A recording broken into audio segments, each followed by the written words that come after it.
Commercial Directing Bootcamp is my deep dive into everything you need to do to have a career as a commercial director. I do it 3 times a year. I take 10 filmmakers at a time. The next one is April 5th, 2025. Coming up less than a month away. There are 4 spots left. Sign up quick or wallow in mediocrity. It's your choice. Helen, let's start the show. It's time for Respect the Process, a short chat about commercial filmmaking. Here's your host, Director Jordan Brady. Oh, thank you, Helen. Listeners, it is the 7th of March. It's a Friday night. I'm out in the trailer. PJ Pereira is on the show, and PJ's been on the podcast circuit. I'm not going to lie. I heard PJ on a couple of advertising podcasts, and he really got me thinking and convinced me that AI is more than just an arrow in our quiver, but it's a creative partner, and it's going to redefine the way we even view creativity that we don't even know yet. We don't even know what we don't know. By the way, PJ is creative chairman and one of the founders at Pereira O'Dell.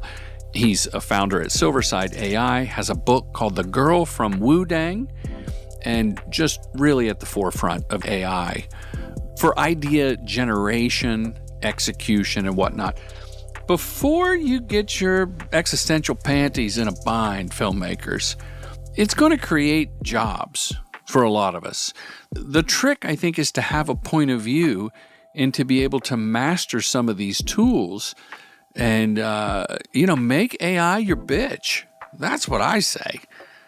I use it to generate ideas, and it's faster than me, but you have to guide it, and you have to be suspicious of it. Like filmmaking-wise, I've seen some crazy animation and hybrid stuff. I've only dabbled in filmmaking with it. Like I've expanded shots to make a wide shot with generative fill rather. Not related to negative fill, Helen. That's a lighting term. Anyway, I think you're going to enjoy this conversation, and it was a blast. So I look at it like this. Give me ChatGPT. I'm not that good at Midjourney, so I'll say Adobe Firefly because that's like the Walmart version of image generation. Give me those couple of tools and a daily shot of Magic Mind, and I am going to be on fire, baby. Magic Mind has the nootropics, the ashwagandha, ceremonial grade matcha, vitamin B, vitamin D, and it gets you into that flow state. So imagine your brain's not foggy, you're running on all cylinders with the Magic Mind. I do mine in the morning after a cup of coffee. On set, I use an afternoon kicker shot, right, around 4 o'clock. They used to hand me a cappuccino, but now I do a Magic Mind. You get me going back and forth with ChatGPT or any other thing. Like I was generating some images. I took the image into Photoshop. I fixed it. I put that in Premiere. I generated a video, put that in Premiere. It's like a pastiche of all these different tools. Now, I'm sure someday they'll just be like one-stop shopping for all these tools. But for now, I'm just having fun. And there are people that are mastering this. I know I'm rambling. I want to get to PJ, but the thing to think about is if an agency has to deliver 400 versions of a spot or a bit or something for social media and all these different channels, that's not taking a job away from us. We're not going to shoot 400 things, but it might lead to us doing more jobs that never would have existed. We may have to execute as filmmakers more ideas than were possible before. I'm just trying to be optimistic that it's a net gain of jobs for filmmakers. And I think PJ says it near the end of the interview. He would love to do every job with talented storytellers, filmmakers, humans. So rest assured, that's what it is. Helen, I'm going to stop my jaw jack and just cue up the tape with PJ. J.J. Adler, who directed your spot, The Boys, don't you think that spot's better that that it was made kind of old school craft with humans and, lensed appropriately for the forced perspective. Like it's using decades old technology. Yeah, that's a very clear yes. This part was much better with JJ than with robots of any kind. No matter how much I love the robots as well, how much I'm excited about them, if I can have JJ, I'll have JJ. The question is, what happens in the other 300 moments before I can have JJ that I have to put something out there that I only have myself or only have a young writer and a young art director that need to do something simple and it's just them. Then at that point is better, infinitely better than not having JJ and just having nothing. So I think that is the whole question about putting AI versus big productions is a little bit of a fallacy. And I think that's kind of one of the most important discussions that we have to have as an industry today, that these are not opposites. These are It's not a zero-sum game. No. Yeah. It's not a zero-sum game at all. If I can go in, and I predicted this a year ago, that Adobe would make it accessible for Adobe's like the Walmart of AI now. You have Firefly, and we use it for the podcast. I'll make you sound like you're in a recording booth by the time this goes out.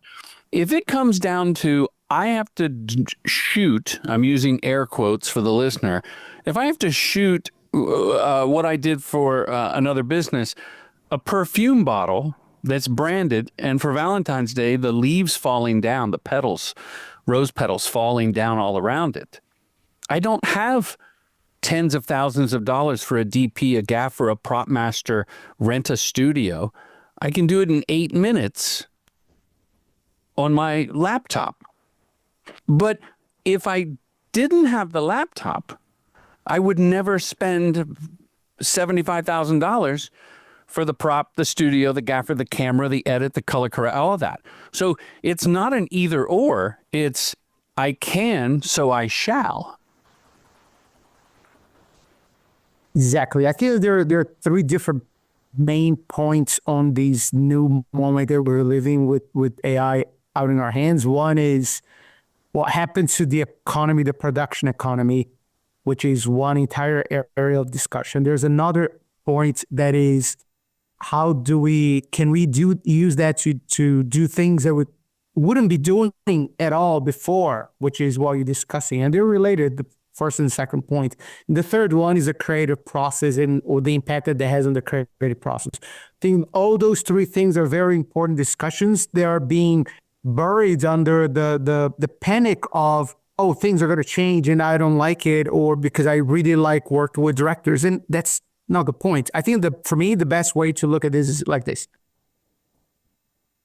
AI it will always go for the average of what you're asking it to do, right? So for example, one of my best tricks with AI is when I prompt things with video and images, I ask it to make it beautifully art directed. It's silly, but it puts it on the average of the beautifully art directed. I'm not an art director. So if I'm doing something and I don't have a chance to put an art director on something, the average of beautifully art directed is infinitely better than a writer's art direction, right? Yeah. If I had the luxury of having an art director with me, the art director would do better.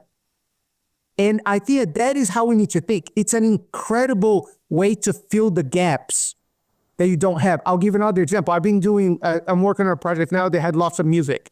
The client doesn't have options and the money to produce music for the way we structure the campaign that has 6 different things, 6 different films that need to feel very different. I'm a writer. I can write. And I can write the beginning of a song and establish the vibe of it. And I can use AI to make it work on a specific beat and on the pattern of that I'm kind of looking for, and I can have the AI do the music for that. Is that better than having a professional musician, an incredible musician? No. If I could have Giacchino doing it for me, I'll have Giacchino, right? But I can't. So for that one, it's infinitely better than the alternative, and I will do it. And I think that is for me the best way to do it. If I have an above average talent at my disposal, I'll use the above average. If all I have is my below average skills on that particular point that I can balance out with my above average skills on another specific point, I can still have something that is above average, which is good. And sometimes it's going to be great because my particular talent is going to make it great. You said to me one time, through the magic of print, or maybe I heard you on another podcast, that AI is more than a tool, it's a creative partner. And I have said, this audience is filmmakers, advertising creatives, producers, crew members. And I lean towards tool because for me as a filmmaker, unless it's like a personal project or a small project, as we discussed, the AI tools are a means to another means. Like a storyboard is a means to another means. It's not the end result, right? It's going to get me to filming. But once I heard you say that, here's my twist. Once I heard you say that, and I use AI every day, what questions am I going to ask PJ? Name a podcast that I haven't heard that he's been on. Tell me about his book. Writing a treatment for an agency. There's things, the best scripts have things that have never been photographed by stock footage. So I can go in Firefly or Mid-Journey and dip, bip, bip, bip, bip. So the challenge has been now this creative partner of AI is pushing me to go further. Challenge me. And that way I think I've come to your way of seeing it as more of a, not exclusively a creative partner, but the balance between tool and partner the pendulum has swung a little bit more towards partner. That was a big chunk, PJ. If you think of how I remember kind of seeing I used to work at an agency in Brazil that won the first Grand Prix at Cannes that Brazil won ever, right? And it was like a few years before I joined. They would tell this story about how it was a mistake that Photoshop did that caused the campaign, because the art director was there was Marcelo Serpa himself, who was the art director. He made a mask of a popsicle on a fruit because you wanted the texture of the fruits and the shape of the popsicle. And then he wanted to move the background away, leave only the space of only the texture of the strawberry and the shape of the popsicle. But he made a mistake and he moved the popsicle itself. If it was the outline, the white popsicle inside of the thing, and it looked gorgeous and it won a Grand Prix in print. It was a mistake. Every tool is in a way a little bit of a partner because those things happen and they influence the way we work, we operate. I think with AI, when I say that it's a partner, is just a radical version of it. It's just way more. I would say it's not a partner as an equal to you. It's a partner as a very intelligent and slightly drunk intern that will say some cool things every now and then. Right. That has an art degree. Yeah. We'll try some things. Yesterday I was working with someone else on a project and we tried something and the AI did not do what we wanted, could not do what we wanted, but it did something very different. He said, oh, that's actually pretty cool. And we adjusted the idea to that thing that was coming, because when you're in the flow and the AI gives you an idea that is slightly unpredictable, it works because this is a new kind of technology. There's not 0-1. It has a range between them, and it will give you things that you did not expect. And in that term, I would say that it feels like a partner because of that. AI got me a job with a happy accident like that. It put a denim vest on a Bigfoot just randomly, and I pitched it as my own idea. And the team loved that. They're like, we love that he's wearing a vest for no reason. The moment you see something and you identify this is great, this is your idea. Every love song in the world is about something that everyone has seen. Love is not an idea that anyone has had. It's there. We all feel it. But looking at that in the way that only you can see and spotting the pain on it, that's what the creative thing. I think we are going to go through, maybe I'm going through philosophical here, but I think we're going to go through a process of rethinking what creativity is. I mean, scientists have rethought what death is hundreds, dozens of times through history. You know, death used to be when you stop breathing, and then people realize they can pump the heart and it can bring a person back to like, oh, no. So that is when your brain stops. When it's not when your heart stops, it's when your brain stops. Well, they just found ways to reanimate the brain. Mm-hmm. And if they found ways to reanimate the brain and can bring people back from brain death, then they're going to push the limit to what death is. If death can be reconsidered based on science, so can creativity. And I think that creativity used to be this spark of genius that come out of nowhere and we bring, and we work on this. We know that that's not that spark of genius that comes from nowhere. It comes from the things that we have seen, from the experience that we've had. So it is there. The spark happened unannounced in the back of our heads. Well, spark happened somewhere on the screen. It's still a spark, and you still see looking at the ones that this pain is my pain, or this laughter is my laughter, this surprise is my surprise. So seeing may become more of the essence of the creativity. Identifying and putting your pain, assigning the meaning to what you're seeing, may be what creativity is. I don't know, but that's what it's starting to look like. I had a nice spirited conversation in a LinkedIn thread by the naysayers that, like, that's not art. You made it with a machine. How much credit does the machine get? And this woman had made Sherry Horowitz. She's like a mid-journey conjurer. And I just said, I looked at that picture. It made me feel something. Is that not art? Yeah. Despite how the sausage got made. And I'll go even further. I was thinking about this. There's a Carl Jungian, I'll bastardize the theory, but it is that creative people are tapping into, a collective unconsciousness. That sometimes when you get into a flow state, right, as a writer or, a creative, an editor on the machine, you get into this flow state that you're really tapping into something bigger.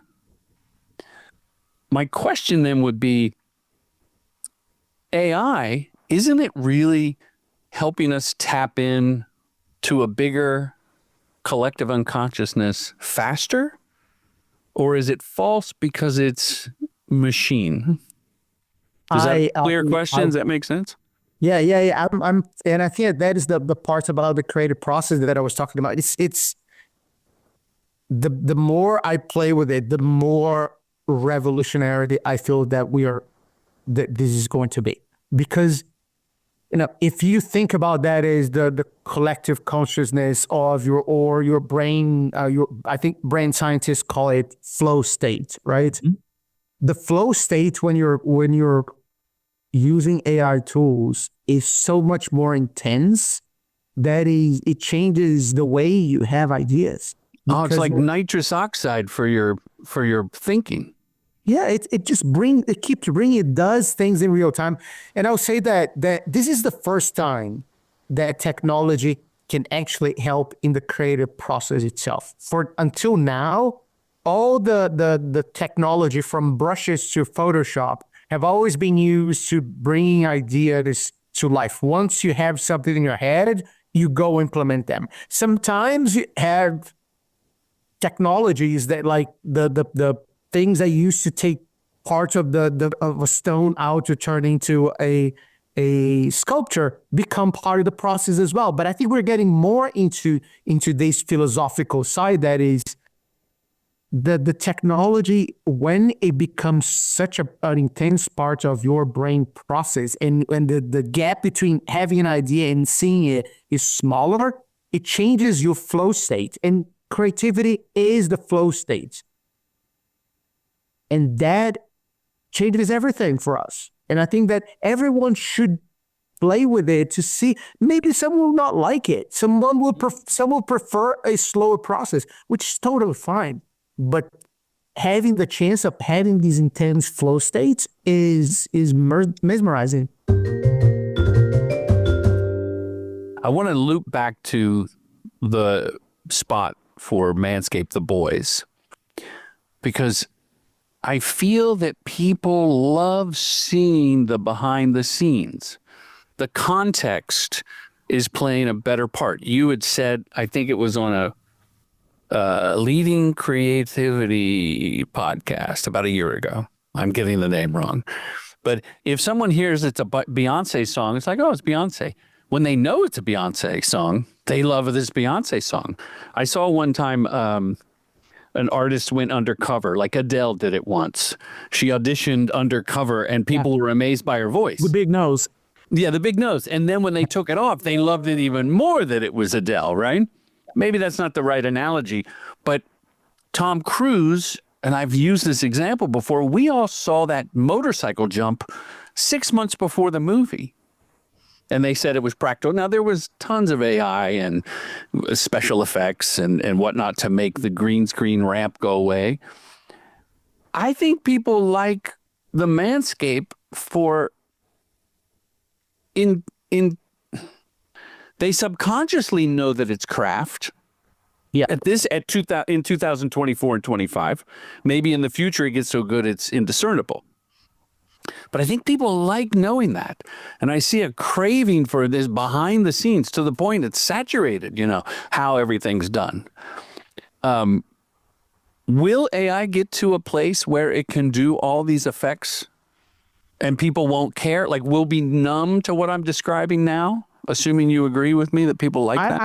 I agree with you. And I don't think there will be ever a point where the author doesn't matter. I think it will always matter, because will it matter more? It may matter even more. If like, okay, this one is one of those special ones. And I think it's game. The problem here is not if we're going to have everything done. It's not all or nothing. Right. That is the fallacy of the whole thing. I think that the moment we can get, look at this. How many times in the last 4 years have you had conversations with someone in the agency side or the production side complaining that clients are just keep slashing budgets, and now they need things done cheaper and faster, and they're bastardizing our craft, right? All the time. And I wish AI could just make the different vertical frame. I wish I could push a button after I made the commercial and all the versions were AI. Imagine that now all of a sudden the advertising gods had a conversation with the engineering gods and come up with a gift for us. Okay, you're complaining they don't have time, you don't have money for everything. So how about this? I'm giving you a gift, a little magic power that for 90% of the work, you can do it much cheaper and much faster. So the 10% that is left, you can have money and you can have time to do them right. Here's the gift. And what do? We complain. Well, I think editors are complaining anyway with the workload in post to make all these versions.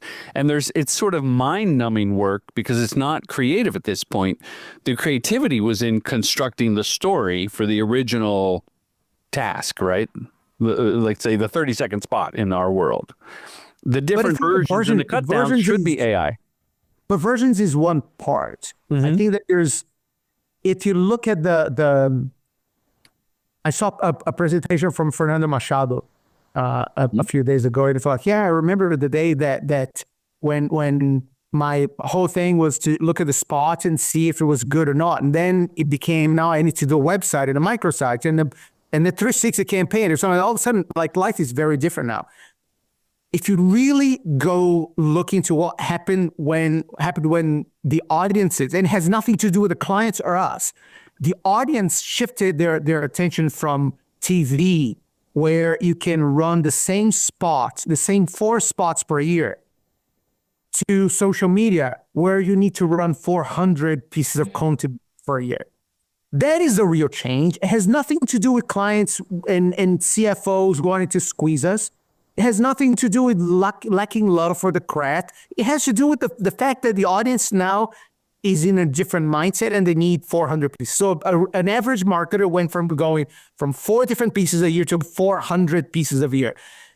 There's no adjustment in the process that can reduce time and cost from 4 that will allow the process that does 4 to do 400. We need to think a radically different way, and we can find a way to do 396. What is this gift that the gods have given us? Allow us to do these 396 things in a cheap, fast way, so we can do the 4 special ones special with all the human touch. We can bring Michael Giacchino to do the soundtrack for us if we want. If that's music is that important. I wonder if it started with, if you remember, Subservient Chicken. I do. Where they had there was no AI. There was no AI. They just had a guy in a chicken suit performing these. He wasn't a sadomasochist, but it was very bizarre, and it was subservient. He would do whatever you typed, but it was done analog. They filmed hundreds of anticipated reactions or requests, rather. And I wonder if that started it. Benjamin told me once that they put that on test, the whole agency, say, what would you ask? And people started to ask it, it wouldn't do anything, but they collected the questions, they got the most frequent ones and filmed the whole thing. So that was like a premonition of what AI could be. You're kind to agree with me. It was so silly and I loved it, and I have since directed campaigns where we did dozens of endings for things so that someone could target a certain type of consumer. And I would welcome AI to do that. Yeah. Let me ask you ethically how you feel about this. And I'll just say it. Yeah, I think that from ethically as a citizen or as an advertising creative. As an advertising creative and a juggernaut in AI, here's my question. Yeah, so I think that I allow myself to have conflicting opinions about things, right? And I rabbi, you should have different points of view on the same question. And I have completely, for me, I decided that I was going to separate the levels of my opinion as a citizen, as an advertising professional that worries about the entire industry, as an agency owner, and as a creative myself. So they're all different ideas and different opinions. As a creative, I love the power that it gives me, and I worry that the purveyors of that technology should be doing things in a way that doesn't harm the artists that fed that machine. And I think that I can do my part with my team, and by pushing it to never go after specific style, specific look, and like we have always done with anything. Sometimes we bring a reference for a video or for a photo, but we try to bring 3-4 different references so those things combined become something new. A pastiche. Try to push into that. What? It's a pastiche, if you will. I mean, yeah. And directors do that. Yeah, Ed Sheeran sang 100 songs before the Supreme Court, showing that everything is somewhat derivative and built on the shoulders of that which came before. And how many times I've seen treatments from directors, real incredibly creative directors that come and say, okay, this is what we're going to do. We're going to do the light from this film, the dancing from this one, the art directing, the scene is going to be designed like this. We combine things and we try to combine different things to make our own things. I have never seen, this is my real experience, I have never seen any reputable creative look at something and try to force an idea to be like someone else's. All reputable creatives doing something that they take pride on, they try to do something that felt that they had their own spark. Yeah, your mom may take Midjourney and play with it and ask for something that she has seen, and that's fine. maybe artists will even like it. I think we're going to need to reset some of those thoughts. But as the creative professional, I think that the ethics of AI comes on the technology companies need to work on this, but also more than anything is on the responsibility of the users to make sure that they're not pushing the technology to use anything that others have done. Or for evil. Yeah. I mean, you can always say you can Photoshop things and make it use Photoshop for evil. The entire discussion that we're seeing today, we as an industry had when Photoshop just came. The exact same arguments. Mm-hmm. If you take a transcript from the Today Show in the 90s talking about the arrival of Photoshop, and you clean the sound and make it sound like it's today, and take the beep, the product, they're going to believe you're talking about Midjourney. Or the word processor, when it came out, was going to destroy screenwriters. Howdy, filmmakers. Jake Brady here, the editor of the pod, jumping in with a quick shout out to our new sponsor, spotschool.online. You'll find Jordan's commercial directing masterclass, how to pitch, his shadowing course, and more. Every online course at Spot School comes with a free one-on-one career call with my dad. It's your chance to talk shop with a pro who's been in the game for decades. And don't miss the 4th annual Filmmaker Retreat in Joshua Tree, happening Thursday, September 25th through Sunday, September 28th, 2025. This retreat is your chance to step away, find clarity as a filmmaker, and land better gigs. We're talking workshops on creativity, leadership, and production voodoo, all taught in a tight-knit group of 15 filmmakers. Tuition includes everything: catered meals, healthy snacks, adult beverages, workshops, your private room, and a trip into Joshua Tree National Park. Just get yourself there. So go over to spotschool.online or commercialdirectingfilmschool.com. It's the same thing. Shh, don't tell the Canadians. This is one experience you won't forget. Proliferation of tools. We saw cameras and film gear democratize filmmaking. It erased the barrier to entry. I think AI is going to do that for people that don't have the means to gather a big crew. They're going to do what we said about earlier, where it's you in your underwear. I project that upon you. I don't know if you really use Midjourney in your underwear, but it's a nice visual. In an hour, cranking out something that no one could afford to do. Conversely, there's someone in a maybe a less desirable neighborhood who wants to break out with her creativity.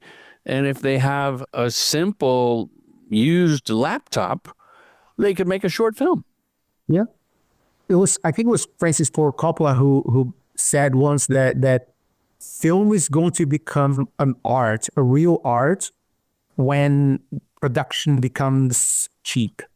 The moment that you don't need $1 million camera and a giant crew to film something, that's when the real art of film is going to come. And he was thinking at that time about cheaper digital cameras, like phantom cameras and stuff like that we have today. Not even iPhones with 4K resolution. I think that this is just keep pushing the things to another level. The fact that being a creative and being able to express your ideas become more possible has an impact on the on democratization of art, which I think is the true expression of things. I think a lot of what we are seeing is a reaction from people who are the elite on our business, on the elite on our craft, that wants to stay the elite. That's called elitism. The same thing that we complain about the rich trying to stay rich and keep the poor poor. We're doing that from a knowledge standpoint. We want the unknowledgeable to stay unknowledgeable so we can keep our jobs. Well, what But advice then? maybe they should have the skills as well. What advice would you have, not for the elite, and I'm thinking of people on my end of production, but it would also apply to creatives that are like an actor who is listening right now going, oh, you conjured up a model for your T-shirt brand and no actor got paid. Now, you and I would say, well, this was our own project. We didn't have any money to hire anybody.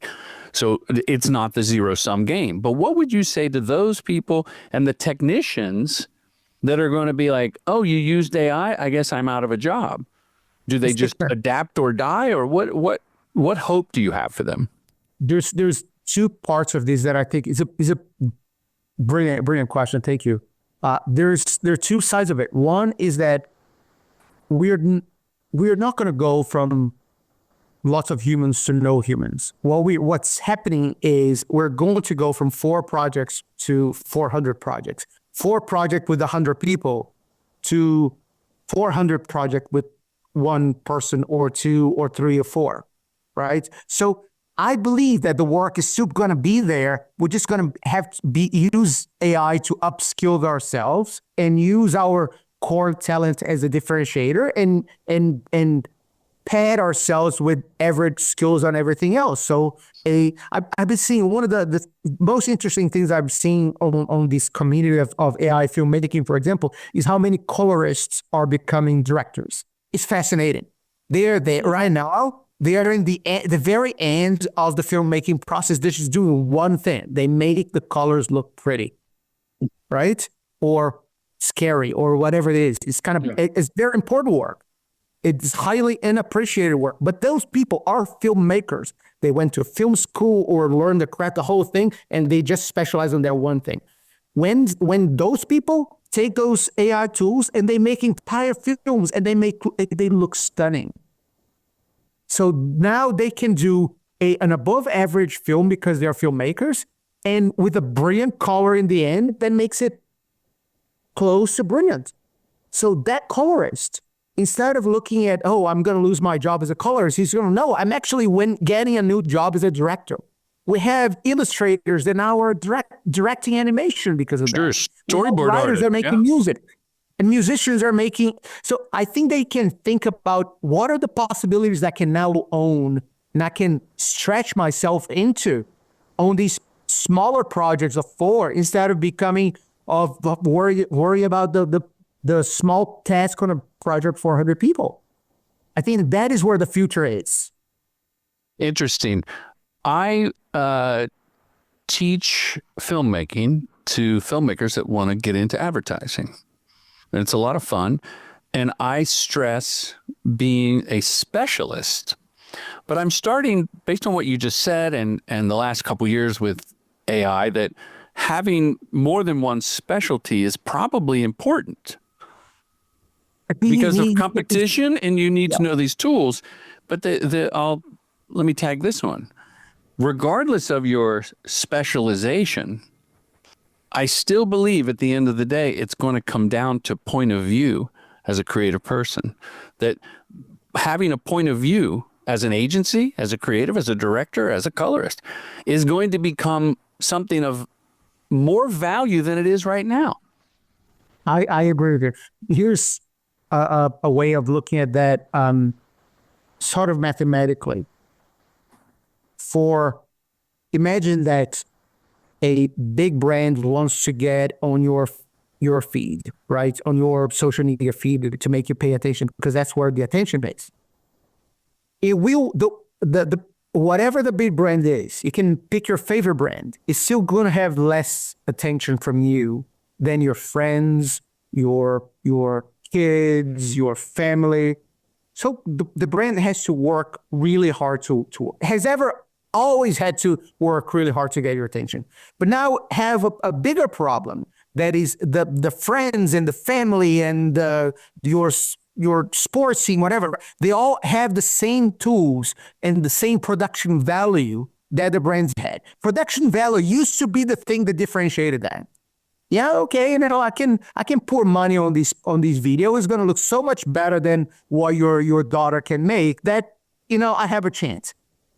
that's not necessarily true anymore. Production value, just pouring dollars on special effects and bigness of the production doesn't mean much anymore because everybody's shit looks the great. same tools, right? Yeah. They can make things look incredible. Sure. So, but here's the what no one is talking about. These big brands, after AI, we will still need to make sure that you're paying attention to them. And what is the one thing that your family member, your best friend, your sports scene do not have that they do? Is the ability to hire world-class creatives.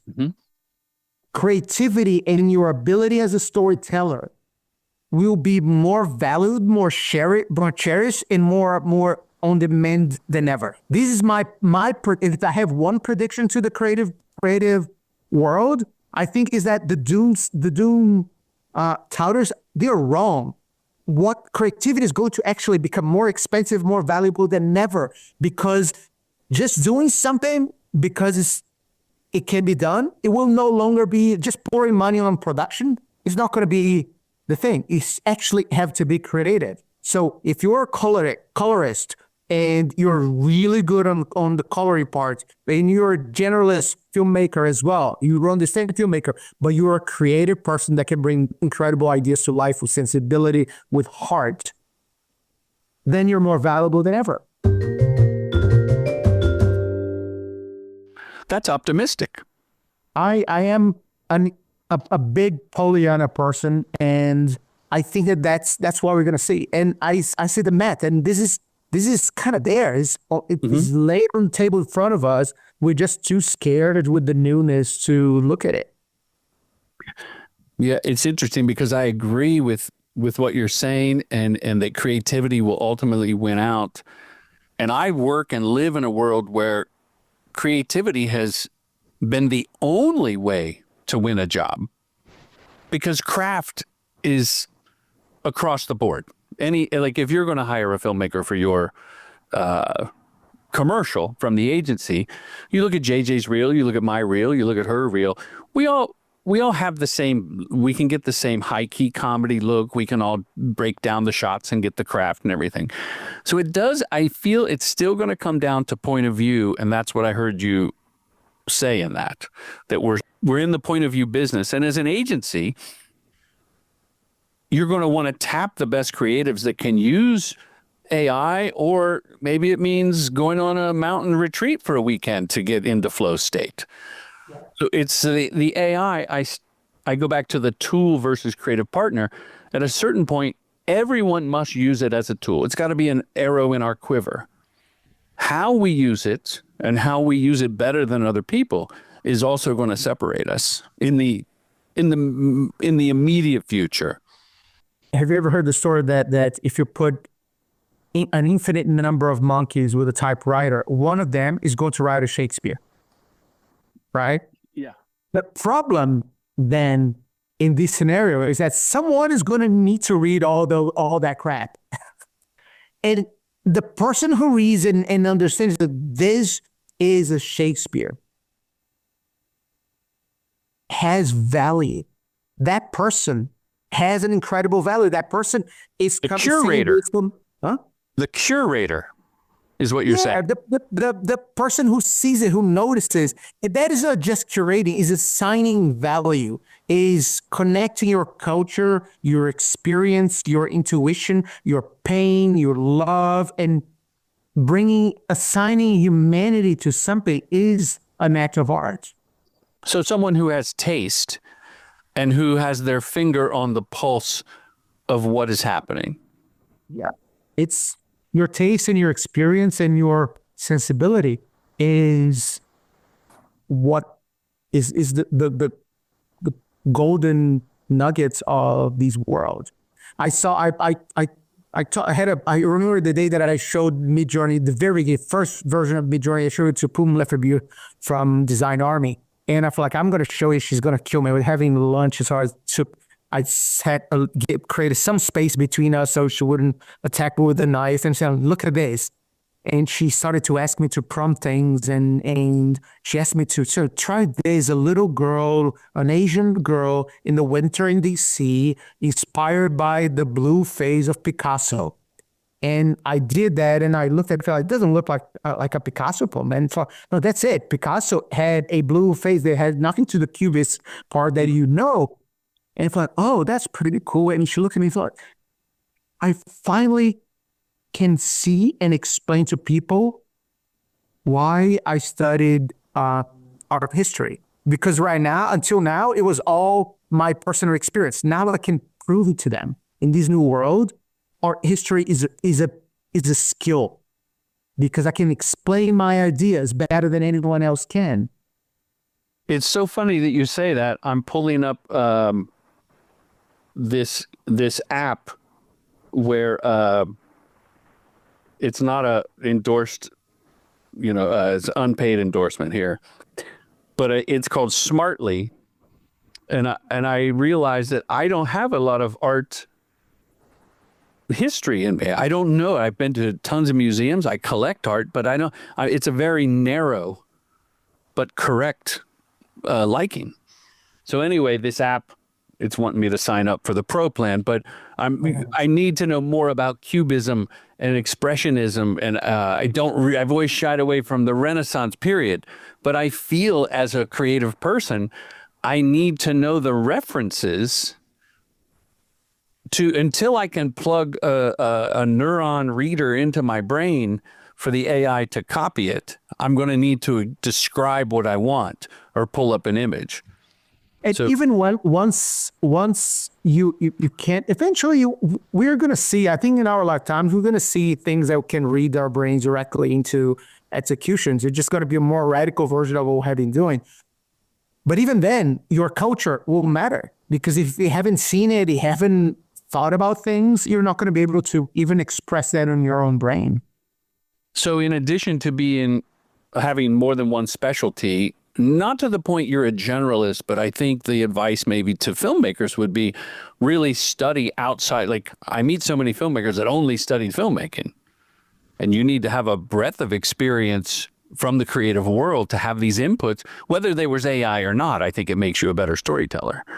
I mean, I think it can only be a good storyteller if you have deep, obsessive interests on things. You have to geek out on something, If it's filmmaking, fine. There's Tarantino's of the world to show it, but there are people who obsess about other little things, and that's when it becomes, the kind of stories become truly cool. I remember when I'm a writer on the side, like write regular books, and I went to and people who read my books had no idea that I have a career in advertising. So it's very funny, and no idea that I work with AI. So I was in a book event in San Francisco once, and the book has AI characters. It's about artificial intelligence, although on the book is on the negative side, the criticism for what may be coming. And all the girl from Wu-Dang is what you're talking about. Exactly. Available on Amazon or PJ's website.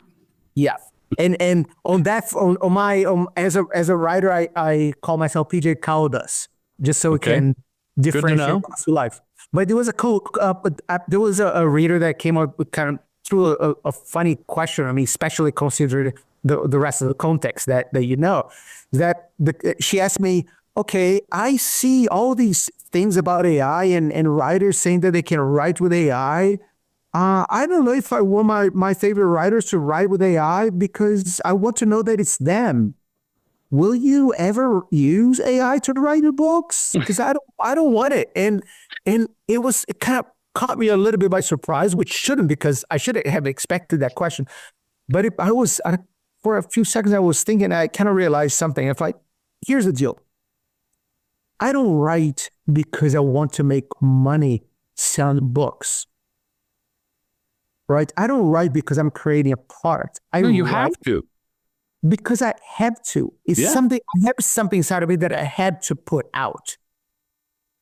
And that impetus, that burst requires me to execute on it. And that's the creative muse or the creative inspiration, the creative spark that makes me need to do it. That need is there. If you think of, and I think that's the frightening part, that is AI going to bottle that thing? No. I can take a book, I can write an entire book using AI, but I don't write because I want to create a book. So I'm going to write it myself. And I believe that people will still want books that I wrote myself, knowing that the pain that they're reading comes from a real person. And there would be other people that would feel like, yeah, I'm totally fine with these other book that was written by AI that was just based on a crazy plot that a best-selling author put together. And there are authors that they have factories that have 20 people writing for them already. So it just is an artificial intelligence, but it's still delegated from their own brand and brain and still works. So I think there's space for everything. There's a story on the New York Times on their podcast with that guy that makes voice for The Simpsons. Oh, Hank Azaria. Yeah. Yeah, I saw that. It's AI tried to make his voices. Yeah, and it doesn't. Mine is much better. But for a lot of people, what AI does is going to be enough, and we just need to process that without outrage and say, okay, if it's enough for most people to have that, there may be a space for that, and there may be a space for me to do my own thing. We shouldn't just fighting against technology against the time is futile.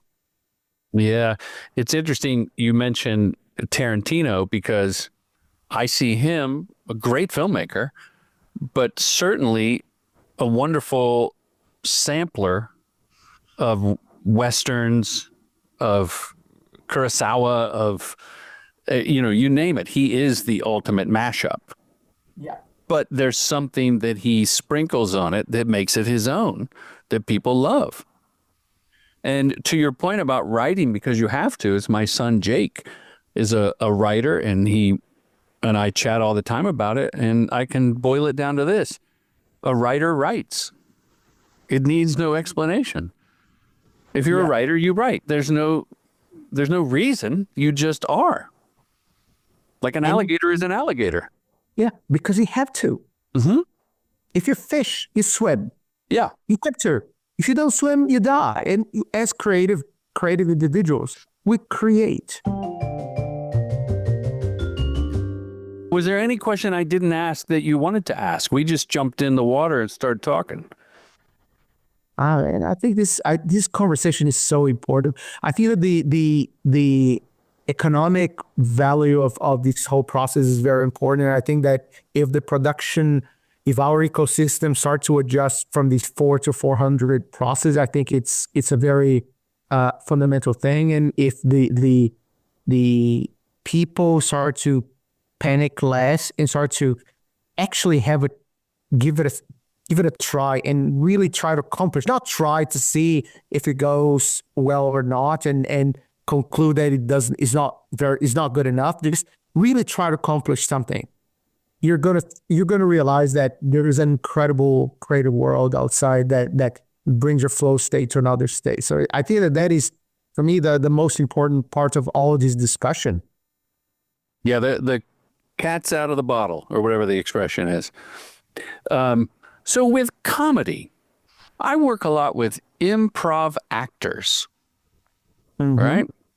Yeah. And I may use the AI tools and conspirators creatively leading up to a shoot, and I can see it in post. But as a comedy director, I'm on set, I'm working with these improv actors and riffing, and the agency has these wonderful alt lines they come up with, and we shoot them and everything.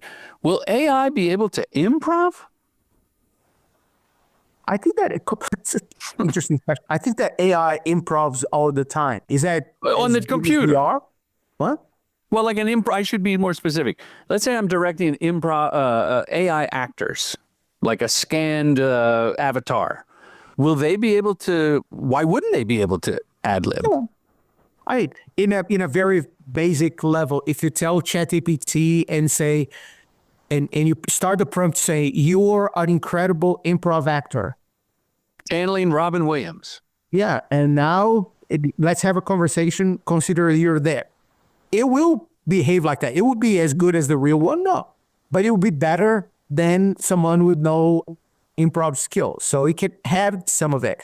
Will that kill part of the jobs of the improv actors who maybe, but will that may allow the improv actors to have a partner to riff on and actually improv as they're writing and in real time interacting with it could open some new doors as well. I was hoping you'd say there's no possibility of that ever happening, just for my own job security. I think that if we need to stop looking at job security and looking at job expansion. Wow, that's a good nugget. That is a knowledge nugget. Look at expansion. We're working too hard trying to protect our jobs, but our jobs are gone. There are new jobs out there that we can expand. It could be fantastic, right? I think that it's a good important idea that I think we also deserve to be discussed in a wider range. This thought that the creative process needs to be broken into steps that are ended from specialist to specialist is a Henry Ford process idea, is an industrial revolution way of doing creativity. Sure, this is factory a process creativity. It's created to manufacture cars, not ideas. For some reason, we needed that to be able to bring projects to life. But that's not what the essence of creativity is.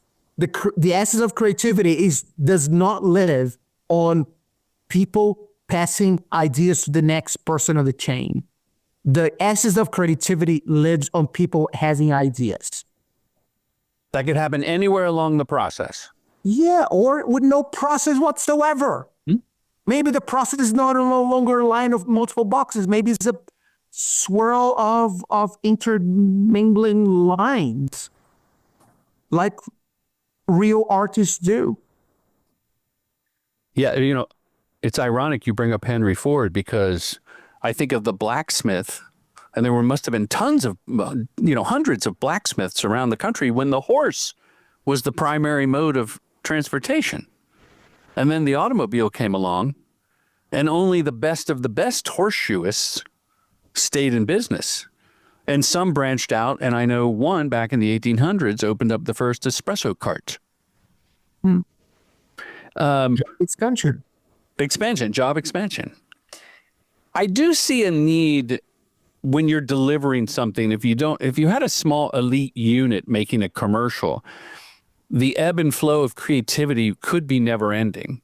In the traditional model as it is now, and I hear you that should be broken, there is a process that needs to happen because we're handing it off to specialists because we have a deadline that we have to hit. Yeah. So with that in mind, this is the last question, and the show that you've been on the last hour, PJ, and thank you for being here again. It's called Respect the Process. So we end the show with our esteemed guest answering that question. What does that mean to you?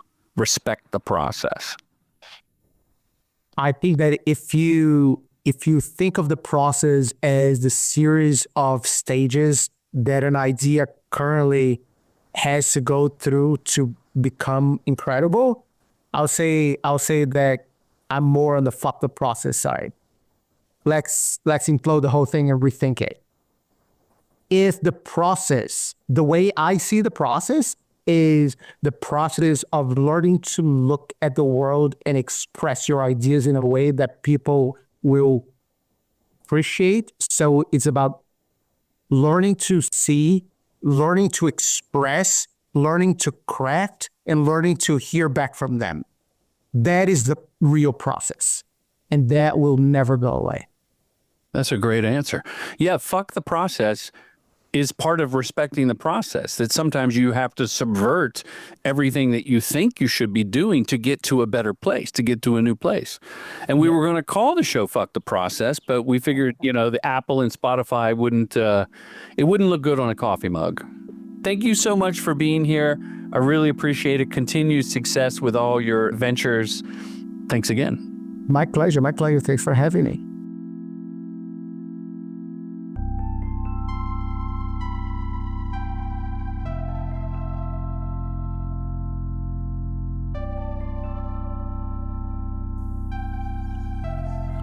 Wow, what'd I tell you? I think you have a new perspective, don't you, listeners? A little bit, maybe, or you're open to it. If you hate it, drop me a line. Let me know either way. Boot camp is April 5th. A couple of spots left. I hope to see you there. If you have any questions, you can always DM me. Okay, thanks for listening.